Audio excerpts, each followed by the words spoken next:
Good afternoon, and thank you for joining us as we celebrate a new law to ensure that the people of our nation have safe, healthy, clean water to drink.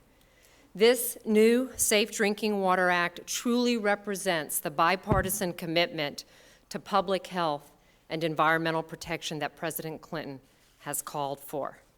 It also represents what great things we can do when we work together as a nation. The Safe Drinking Water Act is an achievement that everyone in this room shares. Many, many people contributed to this effort, including governors, mayors, their staffs. Joining us today, Senator Dirk Kempthorne, Senator Warner, Henry Waxman, Jim Oberstar, Sherry Boehlert, Bob Borski, Eleanor Holmes Norton, Governor Voinovich, the mayor of Tulsa, Susan Savage, the mayor of Toledo, Cardi Finkbeiner, Minnesota State Senator Stephen Morris, and Commissioner Michael Hightower of Fulton County, Georgia, and the president of the National Association of Counties. There were other members of Congress who also worked very hard. They were unable to join us today. We want to thank them. John Chafee, Max Baucus, Tom Bliley, John Dingell, Harry Reid, Barbara Boxer. A special thank you to all the members who made today possible. There were also a number of organizations, environmental and public health organizations, that contributed their time and energy over the last several years. The Natural Resources Defense Council, the American Public Health Association, the United States Public Interest Research Group, Clean Water Action Environmental Working Group, Consumer Federation of America, and the Association of Metropolitan Water Agencies. A special thank you to all of those organizations for their time and energy. The people and the organizations who have worked to see this law strengthened came to this effort for a variety of reasons. I came to this effort not only as the head of this country's environmental agency, but also as the mother of a young child. I know as a mother, when I serve my son a plate of food or a glass of water, that I want to know that it is safe, it is healthy. The President's action in signing this bill and the food safety legislation give me and all the parents of this country that peace of mind. It is for my son and all of the kids of this country, for their health, for their future, that we do this. President Clinton has said on many occasions that clean water to drink, safe food to eat are fundamental to our quality of life. Since coming to Washington, he has fought hard to secure these fundamental values for the American people. 3 years ago, President Clinton put forward principles that he said must guide the nation in ensuring safe drinking water for every American. These principles are now part of the law the President will sign. 3 years ago, the President said we must strengthen our public health standards. He said we must help communities across the country get the resources, the dollars they need to upgrade their drinking water systems, that we must protect the rivers, the lakes, the aquifers that become the water we drink. And as the President said 1 year ago this week, when he announced the Pollution Disclosure Executive Order in Baltimore, central to American security is the right to know that the air we breathe, the food we eat, the water we drink will be safe, and the right to know if there is any risk to those things. Because of the President's vision, because of the President's leadership, it is these principles that will now become the law of the land. I would like to now introduce someone to you that has been on the front lines of this nation's effort to ensure safe, clean drinking water for all Americans. Diana Nidal has a lifelong record of working in her community to secure a better quality of life for her fellow citizens. For the past 4 years, she has tirelessly worked as a consumer advocate for safe drinking water. Her two issues of top priority, protecting the vulnerable, the elderly, the ill, from dangers in their drinking water, and securing every citizen's right to know of these dangers. She, like everyone in this room, has much to be proud of today as the President signs the new Safe Drinking Water Act. Ladies and gentlemen, I introduce to you Diana Nidal.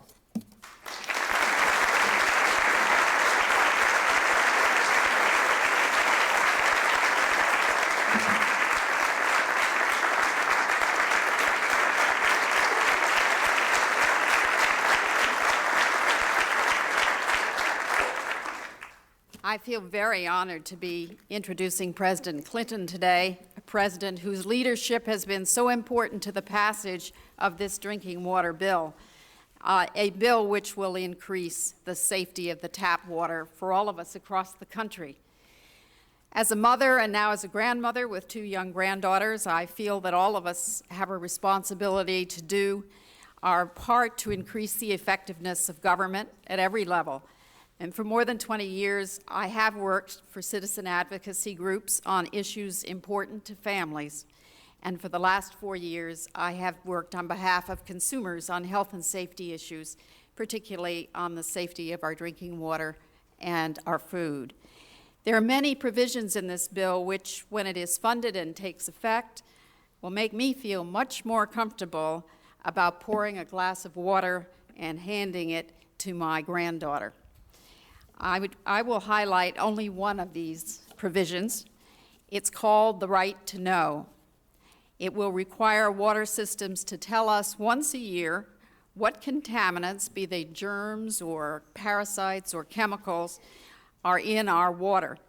And very importantly, the report will explain in terms that we can understand what could be the health effects of these contaminants.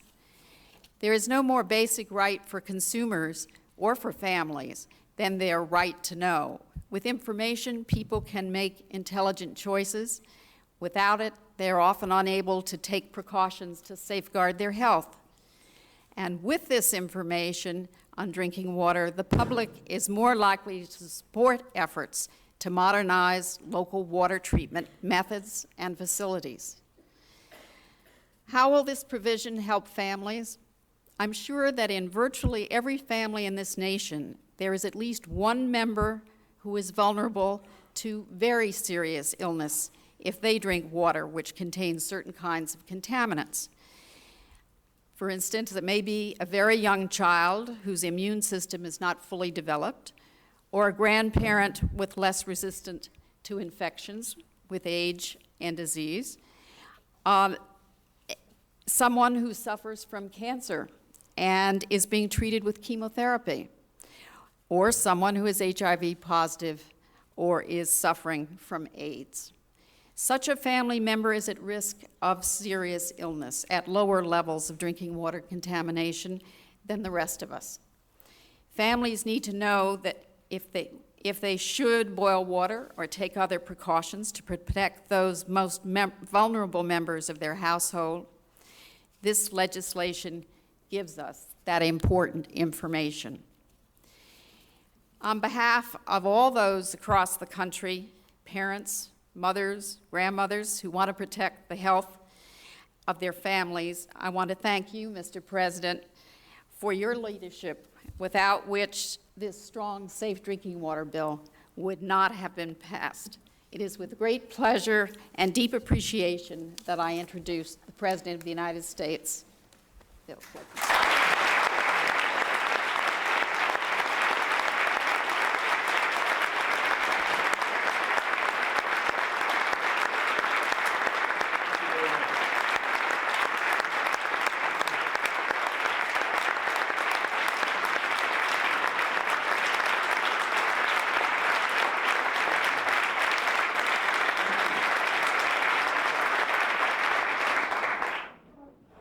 Thank you. I'd like to begin by thanking Diane Nidal for her years of work in this cause and all the other environmental and community workers who are here who have also labored in this vineyard.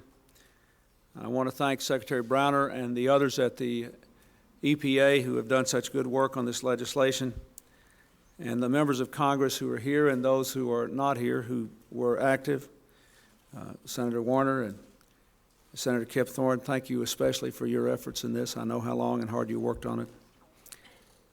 Representative Bollert and Borski and Oberstar and Waxman and Norton, who did such good work, and the others who were mentioned by Carol Browner who are not here.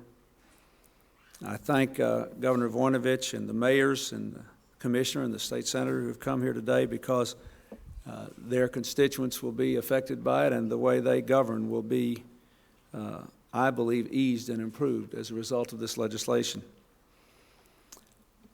This legislation represents a real triumph because it demonstrates what we can achieve here in Washington and in our country when we turn away from partisanship and embrace shared values. Last week, I was proud to sign the Food Quality Protection Act, which passed with full bipartisan support. I said then, and I'd like to repeat today, that I think a fundamental promise we must make to our people is that the food they eat and the water they drink are safe. American families, after all, have enough to worry about without having to worry about whether that glass of water Diane talked about that you might offer to a child or a grandchild will be contaminated.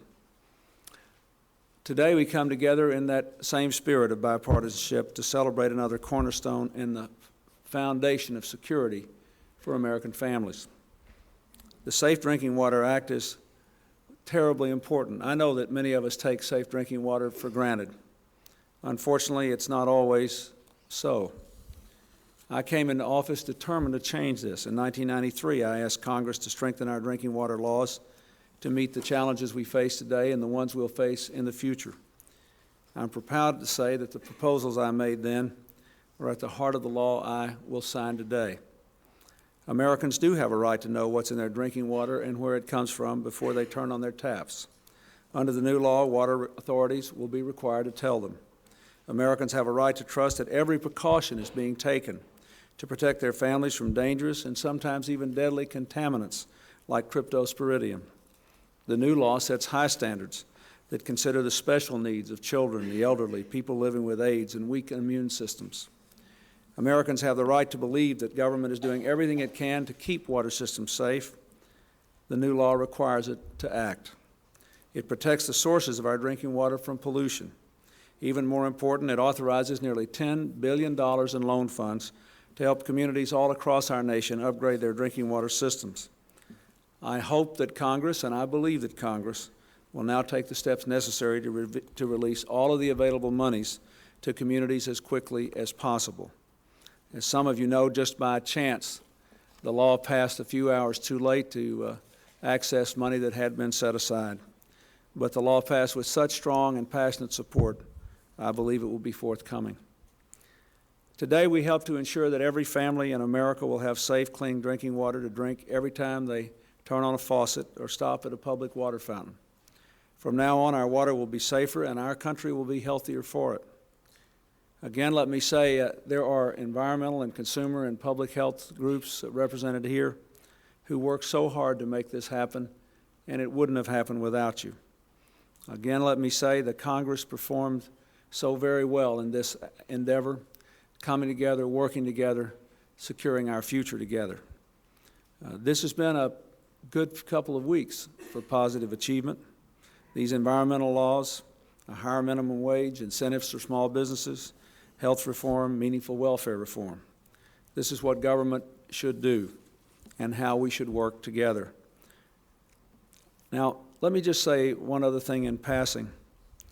You know, the First Lady's had the chance to represent our country around the world on a couple of occasions, talking to women and mothers and grandmothers around the world. The absence of safe drinking water is the single biggest health threat to poor children all over the world, to tens of millions of them. The numbers of children that die in other countries from the absence of safe drinking water is absolutely staggering. I have always hoped that our country would be able to do more to help to alleviate this problem, which can be done without great expense compared to the conditions which exist in other nations. But when I became president and I realized how much more we had to do here, I thought at the time that before we can attempt to do all we might do for poor children everywhere else in the world, we ought to take care of all the children in this country who are entitled to safe drinking water so we can set the proper example.